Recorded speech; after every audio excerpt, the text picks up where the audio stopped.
Hi everybody, welcome to the 50 Plus Club. My name is Sean, and I don't have a particular topic that I'm just gonna stick to. I'm just sharing my overall experience in everyday life as a 50 plus year old on this channel. So today I am going to be talking about being an owner operator truck driver and the trucking industry, how it has changed.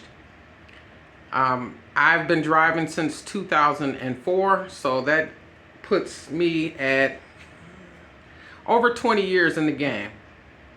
Been an owner operator since, well, off and on since 2016. I work harder now than I ever had for less money. That's change number one.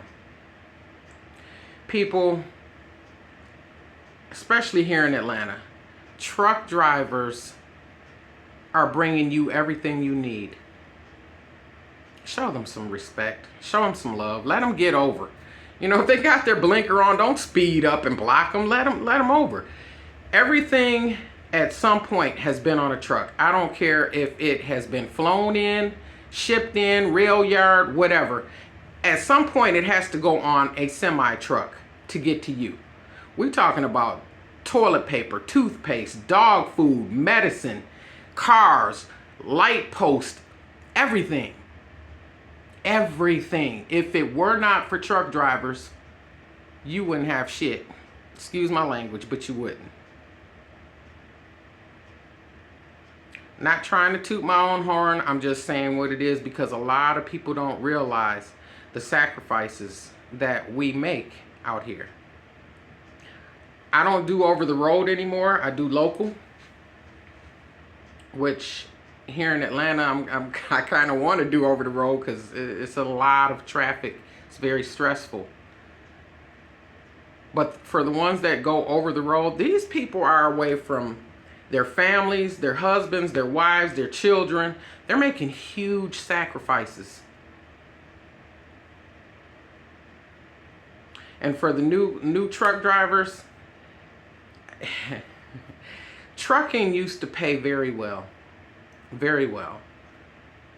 I don't know if it's an influx of new drivers or maybe part of economy, but we are not making what we should be making. Far from it, as a matter of fact. Because the point is this, and this is any occupation. You not only want to be compensated for your skill, you know, for driving the truck and knowing how to navigate through traffic and having the right mindset and all of that, but you want to be compensated for your time as well. Nobody likes feeling undervalued. I've watched it change drastically, and it does not necessarily benefit the driver. So I'm going to take you guys to my truck. I'm having some issues with it right now. And if you can identify the issues, maybe you're another truck driver, you're an old school driver, you may know. This has been going on for a long time. These issues, I keep trying to fix it. Nobody can figure out what it is. And I've spent thousands and the truck is still ridiculous. So, give me a second. I'm going to drive over there to the truck. I'll crank it up, let you guys see what's going on, and then we will continue the video. So hang on. Alright, so this is my truck. I just pulled up. We're going to get the hood opened and see what happens from there. Alright, I'm back, y'all. So unfortunately, I have to prime it 1,001 times to see if we can get it to start. So hang on. Here we go.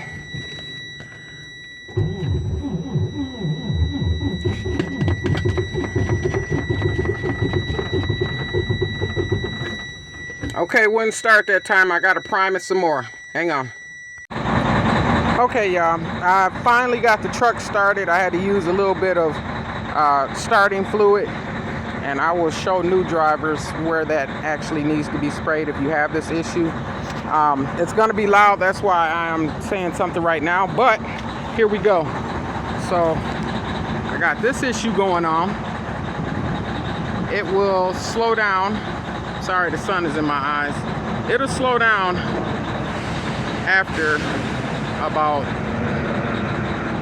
half hour, 45 minutes. Hang on. It's gonna get loud. So that's coming out there. And it's coming out here.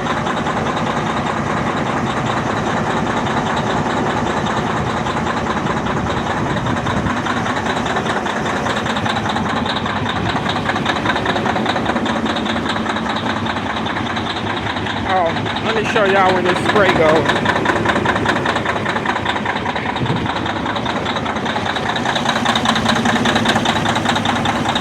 So you take starting fluid, spray it up there.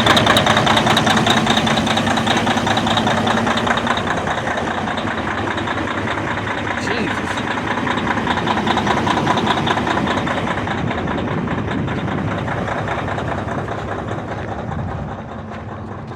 All right, I'm gonna let that run for a while. It was a little difficult to get started because I haven't started it in a couple days. But yeah, so we'll let it run for a little bit and see what happens. So I am in my vehicle letting the truck run. As you can see, it's still smoking. It's been about 5 minutes. Yeah, so other truck drivers, if you know what the issue is, I'm also losing power, even, and more recently, even if I'm bobtailing. And for those of you that don't know what bobtailing is, that's just when you just drive the tractor part, this, no trailer attached to it. I should not be losing power or momentum going up a hill. It is not in D rate, and I don't know. I feel like something is leaking down into some cylinders or something. But anywho, yeah, give me a little bit here. We're gonna let it continue to smoke for a while. And as you can see, it's actually getting a little bit lighter, but it's got to go a little bit longer. All right, bear with me. Oh, there you go. Okay, everybody, I am back from the truck, and ooh, it's almost depressing actually, because I have not worked since the weekend of Thanksgiving. So as you can see, I have time to do videos now. Yeah, but so I've been driving since August of 2004. Little over 20 years in the game.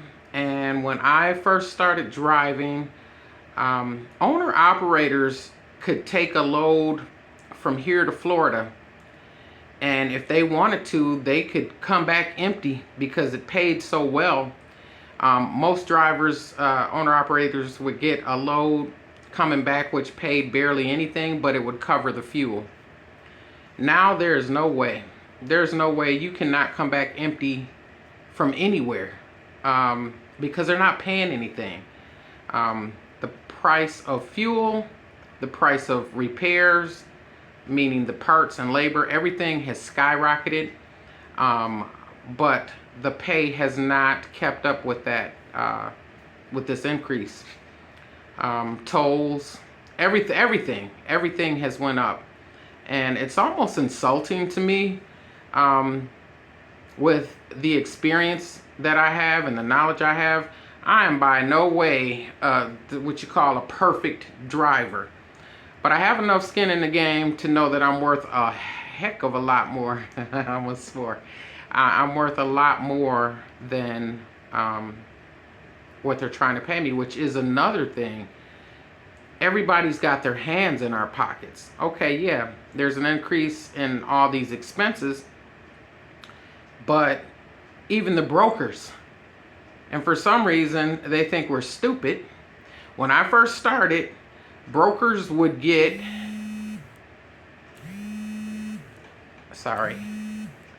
brokers would get 20 to 30% of the line haul. And now they want to give us the 20 or 30% and they think we don't know. Okay, maybe the new drivers don't know. Obviously, they don't know. But I do know. And that's ridiculous. Some of these brokers, I don't even know how they sleep at night. I understand everybody has a business to make or whatever, but that's just greedy. It's greedy and it's insulting, and it almost feels like modern day slavery to me. So, yeah. Not pleased with the direction that the trucking industry has taken. I'm looking at other options as far as, to pivot, and maybe I'll do a video on pivoting as well. But that, when you're in your 50s and you've been doing, you've been skilled and you've been doing something for 20 plus years, it's almost like, okay, how am I going to pivot? Where to? Now, there may be things that you really enjoy doing. Like, I love music. I would have loved to be a music producer. I don't know how to be a music producer. So then I have to learn it. And then I have to build up momentum to keep doing it. And then maybe I'll make some money. And the music has changed. Because when my generation started hip hop. I love hip hop. But everything has changed. And I have to do another video on music because I'll go on and on and on about music. Back to truck driving. But even Sirius XM. Before everybody got Sirius XM, truck drivers had it first, and it was two different applications. It was Sirius and there was XM. And the only people that had this, we had this like 10 years before the world knew about it, is you would get a subscription and we would listen to it in our trucks. We would also listen to audiobooks on cassette tapes. There was no GPS. Excuse me. There was no GPS. There were three methods that I would use to get from point A to point B, pickup and delivery. One would be I would get MapQuest directions and I'd print them out, which is for, it was for a car. There was no truck GPS. So I would get the MapQuest. I would look on my atlas, and for those of you that don't know what an atlas is, it's a map of each of the United States and surrounding countries like Canada. But also it breaks down each state. So I would look at the map and say, okay, I got to take 94 east to whatever highway. And then the third method was I would actually call the shipper or receiver and talk to them because the MapQuest directions are, again, directions for a car. So I would call the shipping and receiving manager and say, hey, I'm coming in off of XYZ highway. What is the best way for trucks to come in there? And they would tell me. They would be like, yeah, well, you're going to get off on this exit. Okay, well, MapQuest told me to get off on this exit. No, that's not a good exit for truck drivers. We need you to take this exit, take a left, and then you're going to do this, that, and the third, and it'll bring you right into our facility. Okay, so it would work. Another reason I would call them, and the broker would always not want you to reach out to the shipper and receiver. I don't have time for that. I'm calling them because they may want my load way before the scheduled pickup or delivery time, which frees up more time for me. So 9 times out of 10, the worst they can do is say no. Some places you can there's a 2-hour window. You can't show up before 2 hours. But sometimes I would be like almost a day ahead of schedule. And I'd say, hey, I'm 4 hours out. Can I come in? And they're sitting around the warehouse twiddling their thumbs. They're like, yeah, come on, let's get it over with. Let's get it done. Okay. So now I done picked up or delivered and I'm on my way to the next place. And I'm going to get as close as I can to the next pickup or delivery. And then I'm going to shut down. I got all that time to relax or read or do whatever. Listen to spiritual recordings, whatever. So I would do that. I would get it done. The brokers would always complain, well, how did you get this done so quick? Look, if you are a broker or a dispatcher, leave the driver alone. They don't need a co-pilot. God is their co-pilot. As long as they get there safe and secure and nothing's damaged, there's no accidents, leave them alone. Leave them alone. So I would get that done. And there were another thing. I can tell on myself now, but there were no ELDs, electronic logging devices. We had log books. And most of y'all, if you've been driving for over 10 years, you're going to know exactly what I'm talking about. We would have about 3 different log books. We would have the first log book, we would document exactly what we did. The second log book would be a fudged one to give us more driving hours. And the third one would also be fudged. So off those 2 fudged ones, if you got pulled over by DOT or if you pulled into a scale, you could show them the fake one. But you're supposed to keep a record of what you actually did for your own record. But as a result of that, a lot of drivers were driving continuously and being exhausted behind the wheel, and they've actually fallen asleep at the wheel and caused a lot of damage, and some of them have actually lost their lives. So the ELD in place, it's different for me, but I can understand why they did it. A lot of changes, Oh, the mentality of the drivers nowadays. When I first started driving, there was a certain dignity, if you will. Drivers were more courteous to each other. We'd let each other in and out of traffic. We didn't drive behind each other with high beams on. You could actually leave your truck running and go in the truck stop and eat, take a shower and everything else. No one's going to mess with your truck. No one's going to steal anything out of your truck. It wasn't a race like I see a lot of drivers now. They've got this I've got to be in front mentality.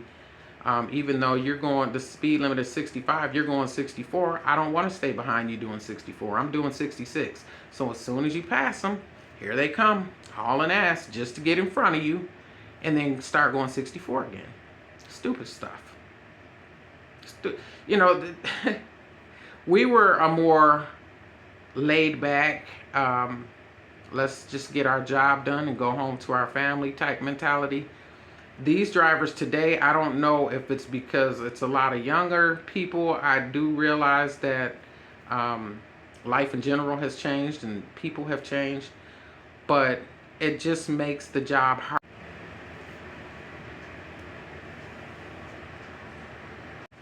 I've watched everything changed. I know that I am better than what I'm being paid.